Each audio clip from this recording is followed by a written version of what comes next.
the South did not fight for the preservation or extension of slavery.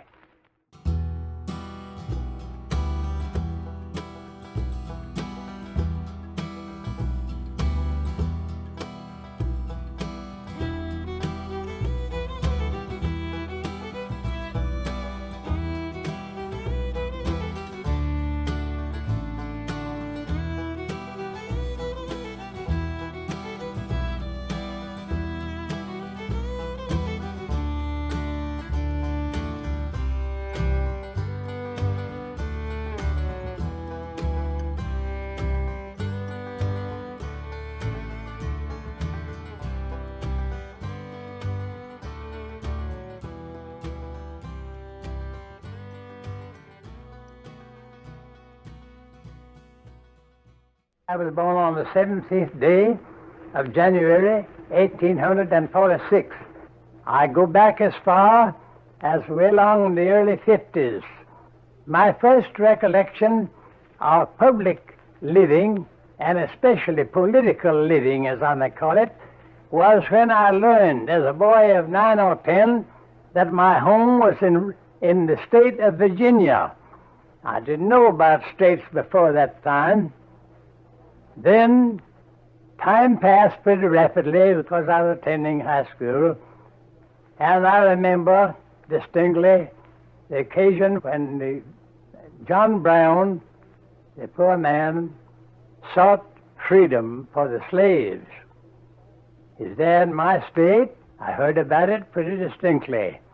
I felt sorry, and yet sympathizing with my elders, I felt some resentment.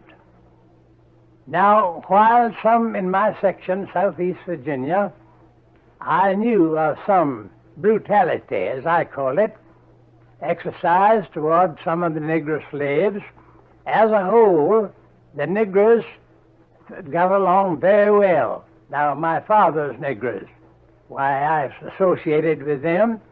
In fact, being the baby of the family, I didn't have any white children for associates. Therefore, I played around with the Negro children. 4 years passed by. Then came up the great struggle when the Republican Party had become a power in the land. In 1860, Mr. Lincoln was elected, as you know. And I remember that there was a good deal of excitement in my section that the Negro slavery would be interfered with. Negroes would be set free and all that. Well, I didn't feel much interest about it because I felt kindly toward the Dockers, and they were kindly toward me and toward my family. Now, I was attending school, as I said, and when in the spring of '61, when news came that war was actually declared. In fact, it had been coming when South Carolina, as we heard, seceded from the Union. Well, wonder now what Mr. Lincoln will do when he is seated on the presidential chair. Well, there was a variety of feeling about it, even among our 75 or 100 young men, boys, at school. But right at once, when war was declared, about half of our pupils, young men over 18, quit school, joined companies of infantry, cavalry, and in their homes, in surrounding counties, and in that vicinity. I want to go too, but my father said, "Now, son, you're too young." I was just 15, just a little past. And if the war continues long enough, you may have an opportunity. Well, so I rested, and the war began, and I heard about it. And I heard that at the Battle of Williamsburg, some of my classmates fell in the battle there.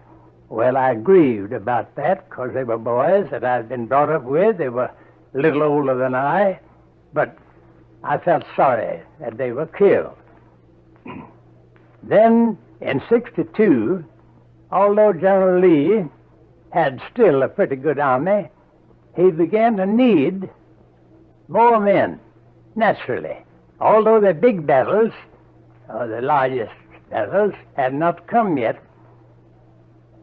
But my neighbors around there, some of them who were over 45, kinsmen of mine, some of them, began to just get up a company of cavalry. And I, a boy of 16 and a half years old, joined the cavalry company, which afterwards was attached and counted with others among the 24th Virginia Cavalry. Now, for a long time then, from August '62 on until '64, great battles had been fought in there. We heard of the Battle of Gettysburg. And finally, our company was taken away from the Blackwater border, guarding that section of the country from the incursions of Federal soldiers who might cross the Blackwater River and so on and come over into Confederate territory. We were taken in the spring of '64, our regiment was, in the neighborhood of Petersburg. And while we were camped just north of Petersburg, General Grant began his invasion of that part of Virginia. We heard about it, and I remember very distinctly, one morning we heard that General Lee had crossed James up north and was coming down the Turnpike Road in the direction of Petersburg, just near us. And the next morning, happening to look while I was on guard, across the James River, there we saw long lines of blue, the infantry of the Army and United States flags on the other side of the James, coming down to beyond the mouth of the Appomattox River that flows into the James, in order to cross on the pontoon bridges and thus begin the invasion of that part of Virginia and in the city of Petersburg. Thus, I was not with that part of the army. My regiment was moved up north of Virginia, out of Richmond, I mean, north of Richmond, and thus we guarded that city for several months while General Lee and General Grant were struggling there near Petersburg. While that was going on, there were some skirmishes and one, small battle I was in. I was not in any of the larger battles, probably fortunately, maybe unfortunately. Well, General Ewell commanded the General Lee's corps near Richmond. And I remember we were called up one day and took the Derbytown Road, and some mile or two, I don't know, we never counted distances or time in those days. We turned off from the road, main road, and went down a road through a wood. After a while came to an opening, and there was a line of blue boys and with some artillery. And we charged them, and that's where I was struck the first and only time in my leg, which laid me up 2 months. I was sent home on furlough. Now, I want to bring in one or two little points there that might be of interest to some. We were around Richmond, my regiment was, all the time then, on doing little or nothing, while that war was still going on. And after a while, a Saturday evening, the first day of April, 1865, we were ordered, and by the way, in the meantime, about half of my regiment had lost their horses. The Confederate soldiers owned their own horses, and when they lost a horse, it was difficult at that stage to secure a substitute. Anyhow, I lost mine. I've forgotten just now how. I don't believe it was in battle, however, at that time. Now, Orders came for a dismounted part, or demounted, I might say, of the regiment to fall in line and march. We stopped on the way and spent the night. That is Saturday night. The next day was a beautiful day, Sunday. We didn't know what was going on. We were within a mile of Richmond, and there was a turmoil there. And that day, as you all know, that day, the President Davis was attending his usual services at his church, St. Paul's Church. Right in the midst of the sermon, the front door opened, and a courier rushed in and went up to President Davis, handed him the paper. He opened it, and it was a dispatch from General Lee saying, "Mr. President, I am so heavily pressed by the enemy that I'm compelled to abandon Petersburg." Mr. Davis arose and left, and the congregation broke up, and in a few minutes almost, there was pandemonium then in Richmond. We marched out of Richmond early the next morning, on the 3rd, and started in a southeasterly direction. We didn't know which way nor where we were going, but afterwards it showed that we were attempting, under General Ewell's command, to come in contact with General Lee somewhere down southwest of Petersburg. Well, the Federals under General Sheridan overtook us, our command of about 3,000, in Amelia County, Virginia, and after fighting several hours, General Ewell surrendered us, and thus I became a captive. I went to prison along with this command, and we landed in Point Lookout, Maryland, down here. And the day after we reached there, as a curious boy, I arose pretty early. We just gotten there the afternoon before. I arose pretty early and went out to see how things looked around in there. There were 20,000 of us, a large encampment. Happening to look across in one direction, I don't know which, well, there was a flagpole and a flag on it just rising. I stopped and looked at it with curiosity. It stopped when it got halfway. Well, I knew what halfway flag on a pole meant. I looked at it. I thought, well, the rope that handles that flag must have a knot in it, and I'll see a man presently going up that pole to untangle it. I waited a whole minute, and I casually turned my face in another direction, and there was another flagpole with flag half-mast already.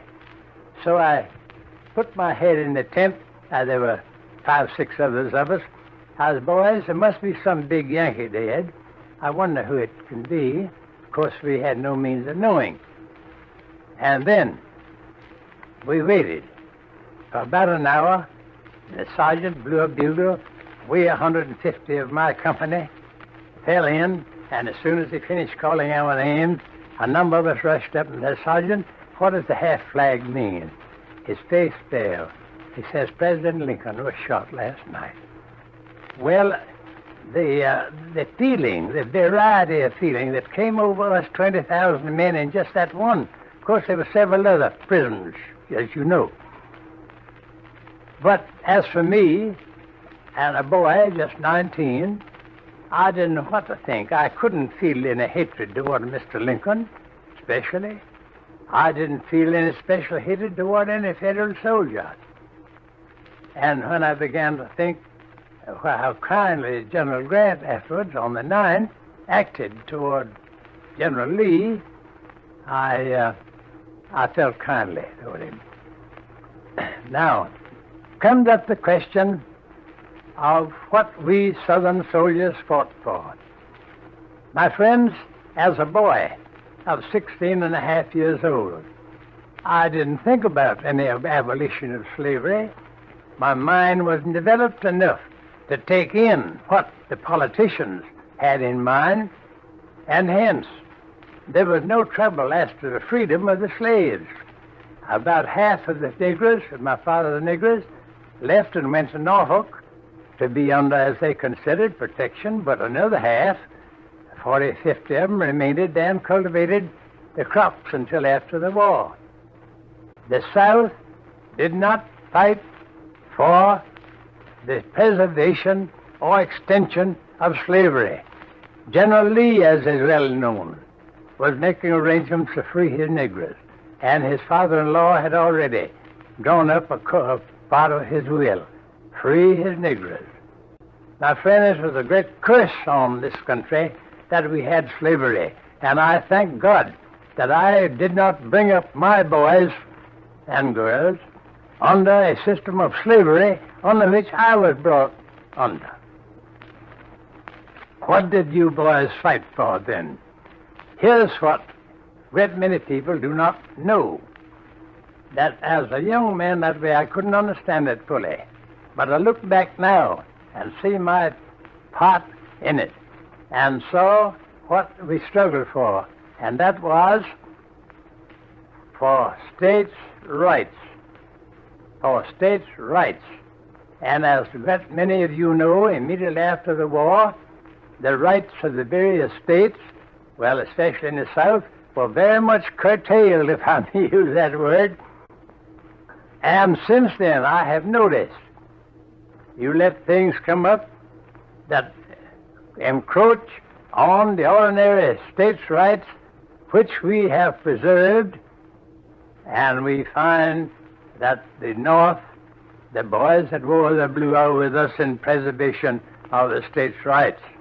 General Lee, as is well known, was making arrangements to free his Negroes, and his father-in-law had already drawn up a part of his will, free his Negroes, and saw what we struggled for, and that was for states' rights.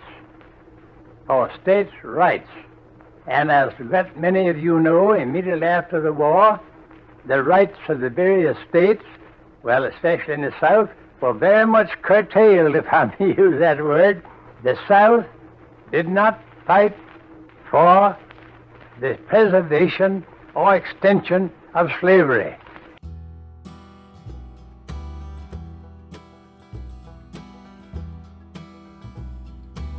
If you'd like to learn more about Private Julius Howell and the 24th Virginia Cavalry, the links to all of the source material are in the description below.